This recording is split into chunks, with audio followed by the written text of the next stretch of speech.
నమస్తే, welcome to Bhavath media news. Mahatma Jyotiba Phule Jayanti సందర్భంగా అంబర్పేటలో మహనీయుడి విగ్రహానికి పూలమాల వేసి నివాళులర్పించిన ముఖ్యమంత్రి రేవంత్ రెడ్డి, పూలే విగ్రహానికి నివాళులర్పించిన పిసిసి అధ్యక్షుడు మహేష్ కుమార్ గౌడ్, సీఎం సలహాదారు వేం నరేందర్ రెడ్డి, ఎంపీ అనిల్ కుమార్ యాదవ్, మాజీ ఎంపీలు విహెచ్ అంజన్ కుమార్ యాదవ్, ఎమ్మెల్యేలు, ఎమ్మెల్సీలు, జీహెచ్ఎంసీ మేయర్ విజయలక్ష్మి, నియోజకవర్గ ఇన్ఛార్జ్ రోహిన్ రెడ్డి తదితరులు.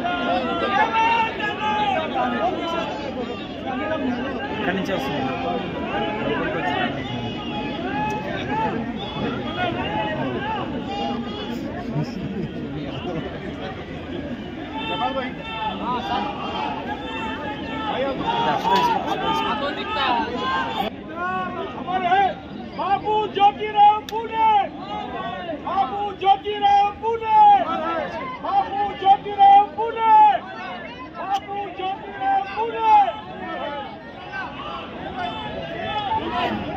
ఓకే, నేను కూడా వచ్చింది ఇదన్నా కొట్టుకుంటున్నా.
జ్యోతిరావు పూలే విగ్రహం ఆనాడు రాజశేఖర రెడ్డి గారు ముఖ్యమంత్రిగా, హెచ్ఆర్డి మినిస్టర్ అర్జున్ సింగ్ గారు, అదేవిధంగా బోషిరా కిద్వాయి గారు వచ్చారు. ఆ తర్వాతనే మహాత్మా జ్యోతిరావు పూలే 18th సెంచరీలో చదువుకుంటేనే భవిష్యత్ అని, బడుగు బలహీన వర్గాలను పైకి తేవాలంటే చదువే ముఖ్యమని చెప్పినటువంటి ఏకైక నాయకుడు. స్వాతంత్రం రాలే అప్పుడే చదువుకోవాలని చెప్పినటువంటి వ్యక్తి.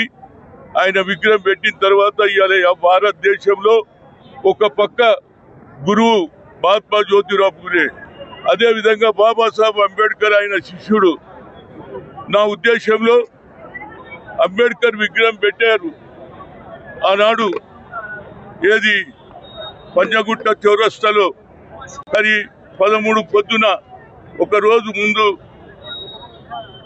అంబేద్కర్ జన్మదినం ముందు ఈ ప్రభుత్వం, బీఆర్ఎస్ ప్రభుత్వం కూలగొట్టింది, తుణుకలు చేసి డస్ట్బిన్లు వేశారు. ఆ రోజు నుంచి నేను ఇంకా ఫైటే చేస్తున్నా. నా మీద కోర్టు కేసులు కూడా పెట్టారు 18 మంది.